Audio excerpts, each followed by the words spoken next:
Friday Night Showdown recap starts now. Welcome in. It's week 5 of the high school football season, our 5th recap show here in 2025. We have plenty of action from a busy night here in Central Illinois, but as we always do, we have to start with our game of the week. Southeast hosting Jacksonville. Crimsons, they got back in the win column in week 4. Southeast dropping one to Springfield High, trying to rebound. But Jacksonville would dominate. Here's Braden Hutchison. He pitches to Darren Henry. The sophomore gets to the edge and into the end zone. Touchdown, Crimsons. Another chance for Henry on some misdirection. Breaks one, nope, 2, nope. I think that was 3 tackles on his way into the end zone for another 6. Back to the ground for Jacksonville. This time it's Terry and Jackson finds a hole up the middle for another Jacksonville touchdown. And we're going to go back to Braden Hutchison before the half. He makes it 34-0 on the 6, turn 7 with that PAT. Jacksonville wins big, final score 49-14. Let's hand things to Spencer Davis now for our trophy presentation. One more thing for you guys. Guys, congratulations on the victory. Get up there. Yeah! To the Jacksonville Crimsons, tonight's player of the game, as Spencer said, the Orthopedic Center. And sticking in Springfield, this Lanphier hosting Sacred Heart Griffin. The Cyclones early lead, and they jar the ball loose here on the first quarter kickoff. A big play for SHG. They recover, and then it's Cam Brinkman rolling to his right. He goes to the end zone for Demetrius Robertson, but it's popped up, and it's caught by Elijah Whalen. Lions interception in the end zone. Their possession stalled, and SHG went to the ground. It's Thomas Souther, the nice first down carry for SHG. And then the finishing touches on the drive. Brinkman to the flat. It's Gavin Fay, and Fay in for the Cyclone touchdown. SHG keeps on rolling. They pick up the win. Final 41-8. One last Springfield school on the field tonight. It was Springfield High on the road at Quincy Notre Dame. We start with an early Raiders punt, and an early Raiders punt that was dropped on 4th down, obviously. So great Senator field position. Then it's going to be Scheffler. He's going to scan here from the pocket, looking across the middle, finds his man. It's Makai Newman, the catch, and plenty of yards after the catch as well. Then who else other than the big man? It's Armand Lewis in for the Senator score. And a bit later, next chance, it's going to be Scheffler once again, this time finding Cale Thurman for a nice gain as Springfield High gets the big time CS8 win, final 35-29. And our final highlight here in the Central State 8, possibly the biggest game, MacArthur at Glenwood. Titans laying down the hurt, though, and making it hurt more. Knadler the give to Blake Lanin, and Lanin makes one cut into the seam and scampers for the score. Titans are hot and looking to stay so, but MacArthur looking to get something going here at the end of the first half, and they're going to find Caden Brown out wide for the first down gain here close to the sideline, but miscues would be costly. They just couldn't find a rhythm here against the Titans. You see the drop there, and a few tough runs from one of the Titans back in the second half. It's Malik Banks, the sophomore, with the first down carry. Then Michael Young fakes me out, play action. Camera guy, he's lost, but touchdown Braden Owen for the Titans score. They stay unbeaten 49-0.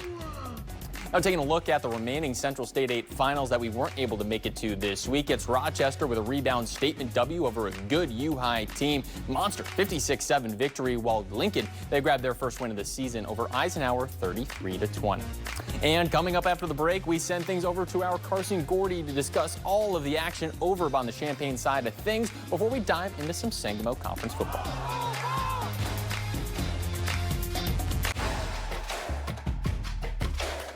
Welcome back in, everyone, to our Friday Night Showdown recap show, week 5 here in Central Illinois. Our Central State 8 action is in the books. Now let's look towards Champaign. For that, I hand things over to Carson Gordy. Carson, break it down for me.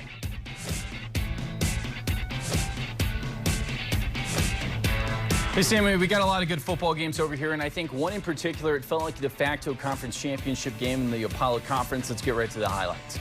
Mohammed Seymour, they've not lost a conference game since the COVID-19 pandemic, and they're looking to win their 5th straight conference championship, but they had to take on Mount Zion and a couple Division I pass catchers.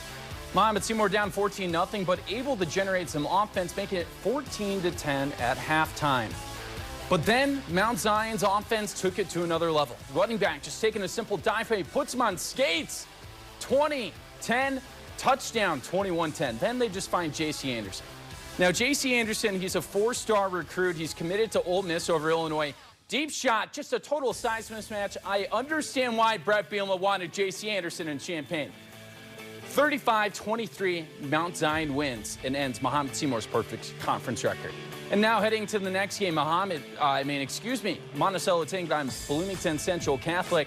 The Saints passing game is really good. And a lot of times they were able to open up with the play action pass. They scoop into the end zone to make it 7-0. The Sages, it's kind of feeling like a rebuilding year without Ike Young, but that offense is still trying their hardest.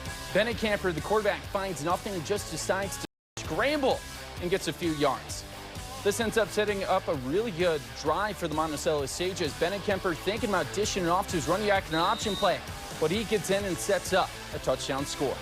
One more time with the running game, Bennett Kemper taking it up the middle. He's able to get tackled eventually, though, not able to score, and the Sages, they would lose 41-13. Now our final game, Champaign Central taking on Richwood. Central really wants to make the playoffs for the first time since 2018, but this was going to be a must-win.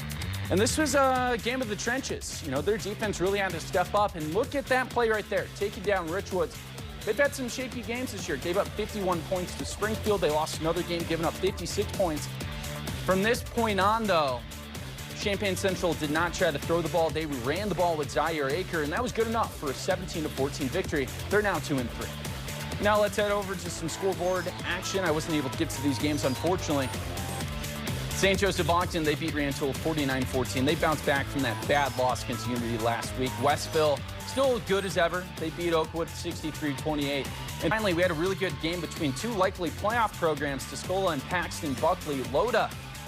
Tuscola was able to pull away for a decisive 20-14 victory.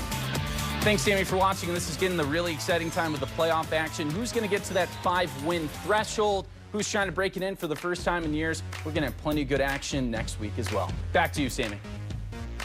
Thanks, Carson. And coming up after the break, we jump into the Sangamo Conference. All that action here in Week 5. 4 games of highlights, including Riverton hosting Monroe Forsyth.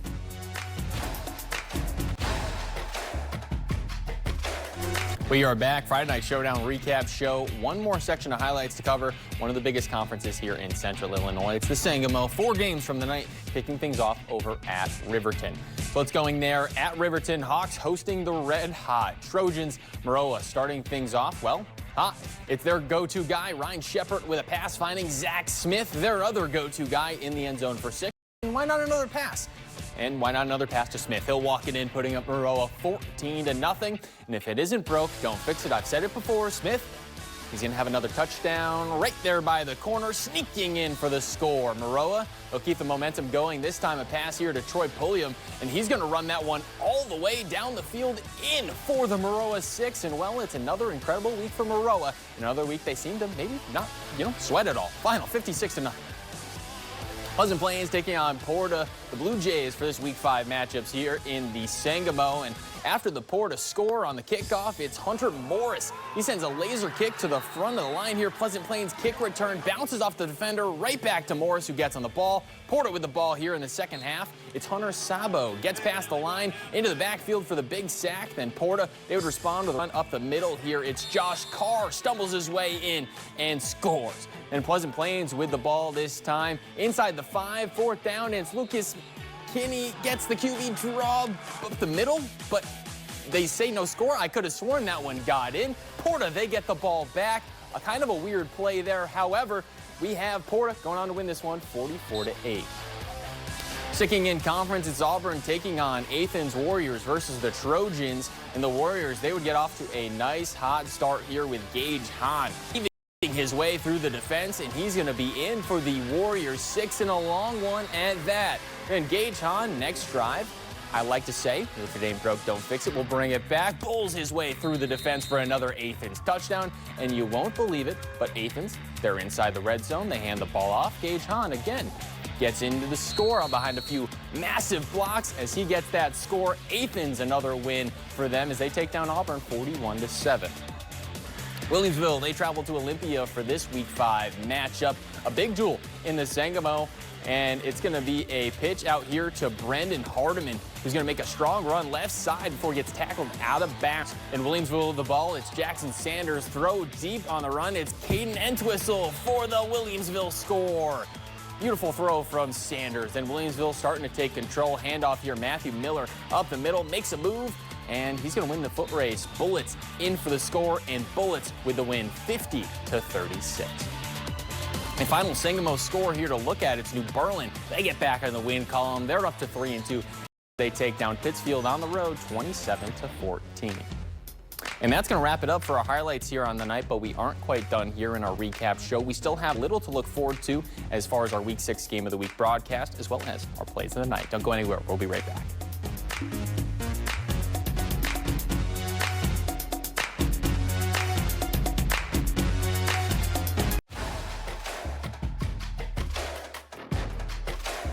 Welcome back in, right into our plays of the night. Short on time, it's Shepard here from the Maroa and Riverton game pass to Troy Pulliam, and he runs it down the field. Score there for Maroa. That put them up by 5 scores entering the half. And Maroa, they went on to win this one big, 56-0. That touchdown, a big one. But Carson, he's got a play of the night as well. It's Mount Zion's Kellen Bolthorse. He takes the drive.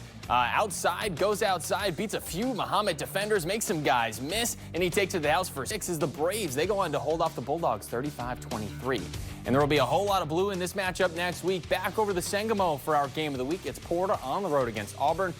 Big win for Porta, but two sides who would love to tally another win in the conference Week 6. Pull them back into a fight there for a playoff spot. That one next Friday night, but that's going to do it for us here on News Channel 20 at 10. Thanks for joining us. We're going to see you back here on Friday night next week for more Friday Night Showdown football.